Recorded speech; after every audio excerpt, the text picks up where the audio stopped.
Good morning. The topic for today's lesson is Remember Who You Are. One of the classes that students in any seminary have to take is a class on communications. And simply put, this is learning how to stand in front of a group of people and speak clearly and hopefully about something meaningful and in a way that's interesting. My wife Bonnie once told me that one of her communications instructors at Unity said something that made no sense to her at all at the time. He told the class that each of them had only one message. One person's message might be love, another's might be healing, and so on and so forth. He told them their one message would come through one way or another in pretty much everything that they did. Bonnie said she thought about preparing 48 lessons a year, and it seemed to her that, well, just one message would get really boring in about 3 weeks. Imagine this as an introduction to a lesson on Sunday. Dear friends, I know we've talked about abundance and prosperity for 15 weeks now, but, well, it's my only message, so please hang in there with me. I'm sure something new will occur to me, and maybe after 15 weeks. It's a terrifying thought. Yet Bonnie told me that it took less than a year in ministry for her to discover her one message. And far from being boring or repetitive, she found it woven like a golden thread through everything she studied and through her life lessons and through everything she shared. The message simply was, remember who you are. Remember who you are and stop playing small. Remember who you are and stop saying things like, I'm only. Stop saying, I can't, or I don't know. Replace small words and phrases with positive affirmations. I can, I will make it happen. And always end the affirmation with the words, and more, or something better. Remember, you are an eternal divine being with infinite creative power. And there are principles that you can learn and activate as a so-called ordinary human being will allow you to acclaim your power. If you've been with Unity for a while, you've heard the basic 5 principles. But do you practice them? I suppose it's not surprising that I found that remember who you are is the message that runs through everything I do as well. All of the work that Bonnie and I did together with church boards and congregations about helping them to remember or perhaps even discover who they really are. The same can be said for personal coaching that I've done. In Unity, we go a step beyond discovering who we are and remembering who we are. We understand that who we are is created by us. And the keys to doing that are Unity's 5 principles. They are the tools that we can use to awaken a new life for all of us, limited only by what we believe and the choices that we make. So this morning, I'd like to review the 5 primary principles taught by Unity and look at some of the ways we might use them in our lives. After all, these are steps to discovering, creating, and remembering who we are. So let's get started. Our first principle says, God is all good and active in everything, everywhere. God is not some entity or being that lives up on the mountaintop or just beyond the clouds. God is a force that is everywhere and in everything, and God is always good. Let's see how that plays out in the real world. As you probably know, the Dalai Lama is the religious and temporal head of the Tibetan people, an ancient, peaceful, and intensely spiritual society. In fact, it was his birthday last week. The Chinese government has stolen the Tibetan homeland and decimated their population and continues to try and eradicate their heritage completely. The Dalai Lama had to flee for his life, and watches people die because of a Chinese invasion of the homeland. A number of years ago, an extremely wealthy and influential international business leaders group approached the Dalai Lama with an offer. They were prepared to orchestrate economic sanctions against China that would effectively destroy the economy of the entire nation and not release it until all the Tibetans have lost was restored to them with a guarantee of future peace. This is the same group of business people that brought economic sanctions against South Africa and changed the country. They offered to do the same thing for Tibet, saying they had the power to bring sanctions against China, and so in time they would return Tibet. They said, just tell us you want this, and we will begin immediately. It brought a nonviolent end to apartheid, and it could do the same for your people. The Dalai Lama's answer stunned the room. He thought for a minute and then said, it's complicated. Violence is complicated. We must not do anything that in any way could hurt the Chinese people. Now remember, the Chinese people killed 1,200,000 of the Dalai Lama's people, destroying his temples, and they've exiled him for many years.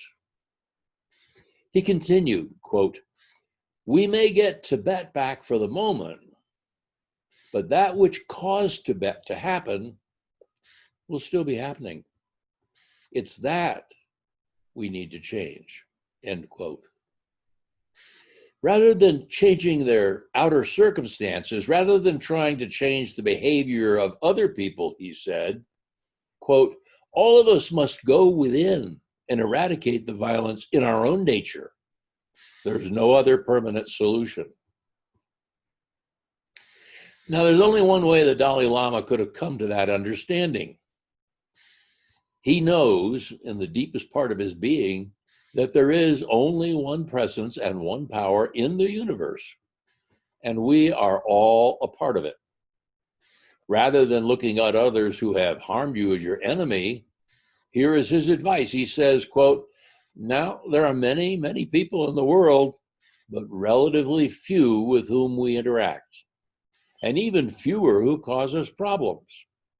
So when you come across such a chance for participating in patience and tolerance, you should treat it with gratitude.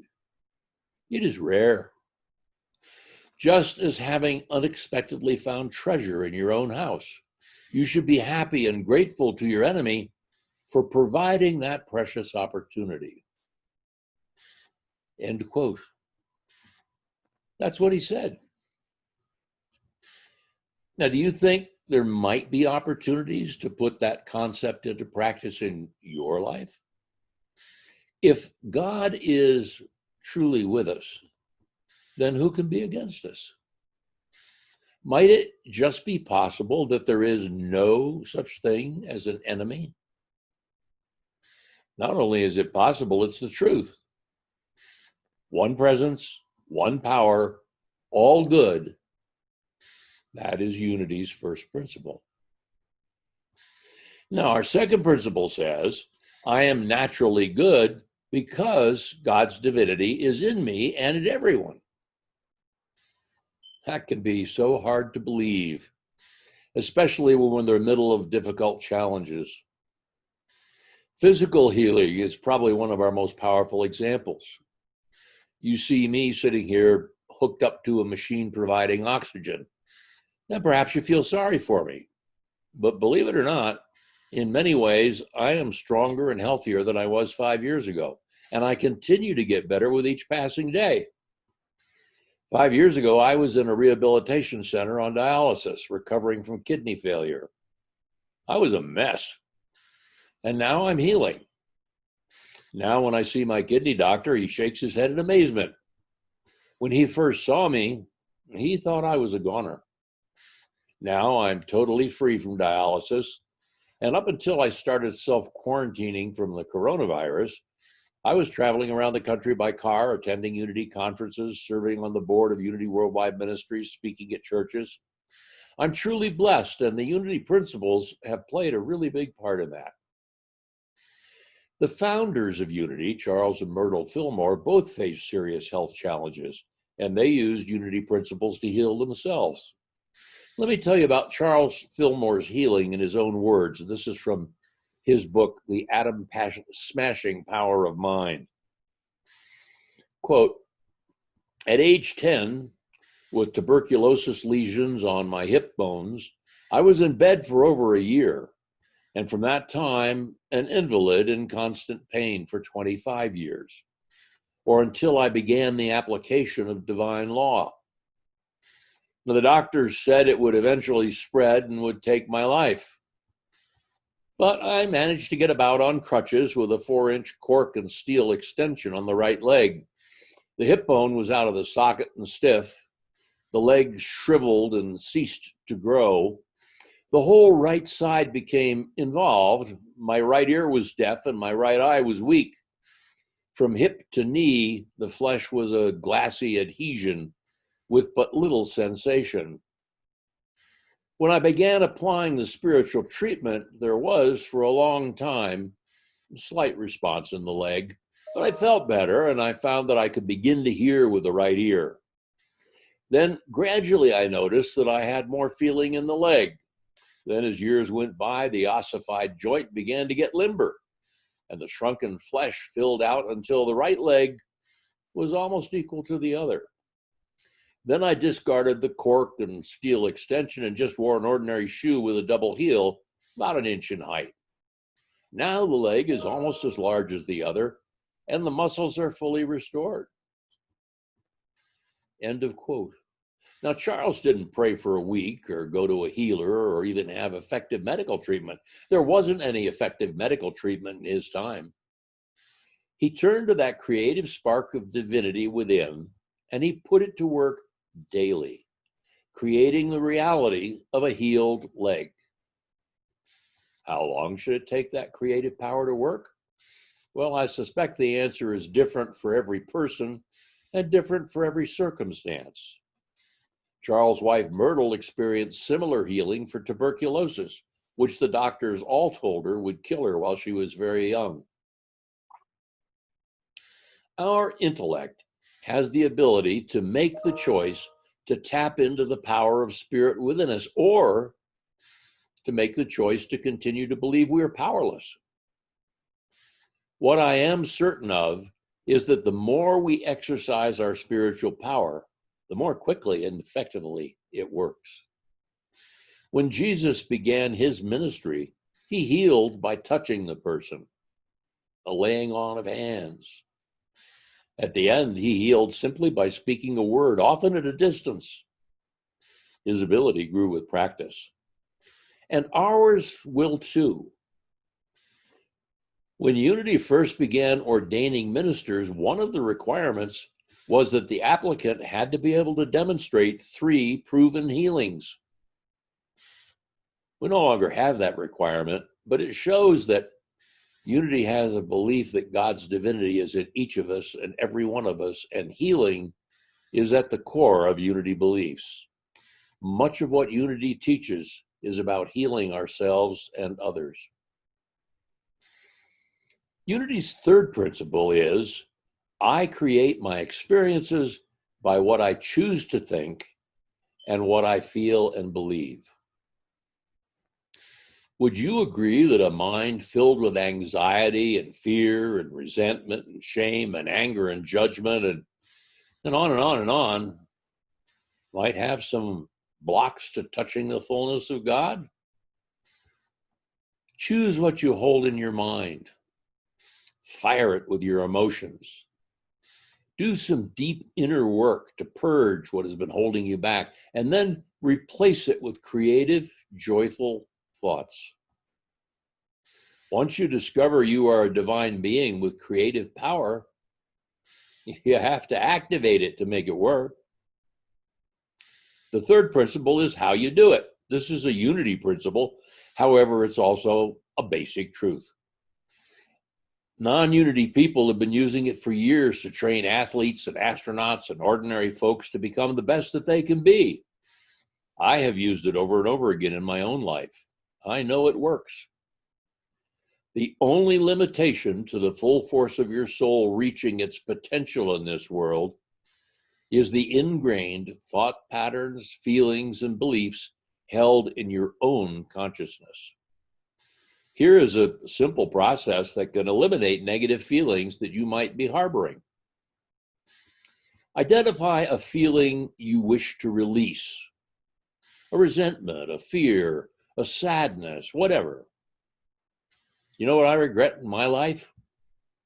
Not the mistakes. I learned from those. I regret the things I feared to try. So I work with releasing fear. I also regret the times I was unkind. So I work on releasing judgment. You choose something you wish to release. And then imagine holding a small stone in your non-dominant hand and consciously send the energy of that feeling you want to release into the stone. Imagine holding the stone for at least 24 hours. In bed at night, doing the dishes, getting dressed, everything you do. How much energy would it take to hold on to the stone? One little stone. How much would it interrupt your ability to live your daily life in the simplest ways? It would be very disrupting.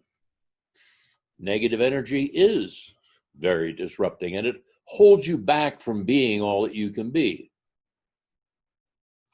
Now, create a connection in your mind relating the inconvenience of holding onto the stone to the inconvenience of holding onto the negative feeling. Imagine that you place every last remnant of the feeling in the stone, and then after 24 hours, release the stone and the negative feelings into the natural environment to be dissolved and return to divine potential. And then, most important of all, replace the old negative feeling you've released with gratitude for the learning and some other positive emotion. Now, please hear me right now. Releasing a negative feeling and pretending it's not there are two totally different things. I have an issue with complainers. My teeth grind in the presence of someone who insists that they are a victim and won't give it up. If you have something that bugs you that way, get help. Find someone with an empathetic ear, go to a professional coach or counselor, and unload your story once. Get the energy out of your body, and then ask for insight on how to change your story. It's your story, and you have the right and the ability to rewrite it. Every time you hold a judgment or resentment toward another person, you have forgotten who you are. When you remember there is one presence and one power, and that your life is pure spark of that presence, then you can begin to see it in everyone else. And when you see the divine in others, you want to connect and give and receive the love that is your core essence. You do not have a small soul or a crippled spirit. If your life isn't large enough, it's because your thoughts are small, restricted, weighed down, incorrect. We play small as long as we think small. And I promise you, we are thinking small as long as we believe as the world believes. By the way, in that exercise with the stone, I said to imagine holding it for 24 hours. What if you really picked up a stone from the stream nearby and placed it in your non-dominant hand? And each time you became aware of its presence, you mentally infused it with the energy you wish to release. And you did that for 24 hours before ceremoniously releasing the stone with all of its energy back into nature, knowing that it was released from your life forever. What if? What if you did it? Unity's fourth principle tells us that through affirmative prayer and meditation, I connect with God and I bring out the good in my life. It is through affirmative prayer and meditation that we create our lives, how we discover and create and remember who we are. Who we are is not something we're given at birth that remains immutable for the rest of our lives, unless, of course, we choose to let it be that way. We can choose to accept that we will never change, and we're stuck with being who we are right now. And we can choose to become all that we can be. Either way, it's a choice, not a given. When we decide that we want to bring out the good in our lives, we do that by affirmatively praying and meditating, by seeing ourselves as the person we want to be. If we see ourselves as weak and unhealthy, well, that's how we're going to be. But you should be aware that this is not what God sees for you. God is all good, first principle. And God's divinity is in you, second principle. God has given you the power to tap into that divinity that is already within you and create your experiences in life, third principle. And the first active part of this creative process is affirmative prayer and meditation. That's the fourth principle. So please notice, God doesn't do this for you or to you. You have to do it for yourself. And that brings us to the fifth principle. I do and give my best by living the truth I know. I make a difference. It's what I call the Nike principle. And it's the one we tend to have the hardest time with. It's the Nike principle because it says, just do it. The first four principles, they all happen in the head. The fifth principle happens in the real world. And without it, the first four accomplish little or nothing. And that's what we're all about in Unity. We're about doing it, and doing it now. Dr. Wayne Dyer talked about the people who live in the middle of the ocean on Someday I'll. They say, someday I'll lose 30 pounds. Someday I'll quit smoking. And someday I'll forgive those people. Well, Unity is about learning and growing and manifesting more and more of our divine potential today, right now. We're on a journey of learning and growing here. People come together by right of consciousness, which means we bring each other opportunities and gifts.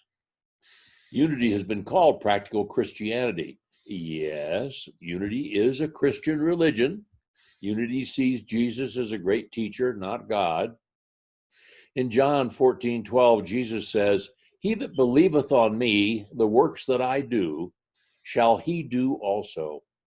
And greater works than these shall he do. Jesus believed that we can all tap into that divine spark within each of us.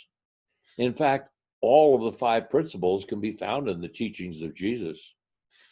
One way to practice them is simply behold the divinity, the Christ light in each other. Take a minute, think about somebody important to you, and say to them, even though they may not be there beside you, I behold the Christ light in you. Or I behold the divine spark in you. Or perhaps just namaste, which means the same thing. So now that you know the five principles, how do you plan to use them? As you travel back out into the everyday world, what is the one thing you're going to do differently from now on that will help you remember who you are? Thank you, and God bless, and namaste.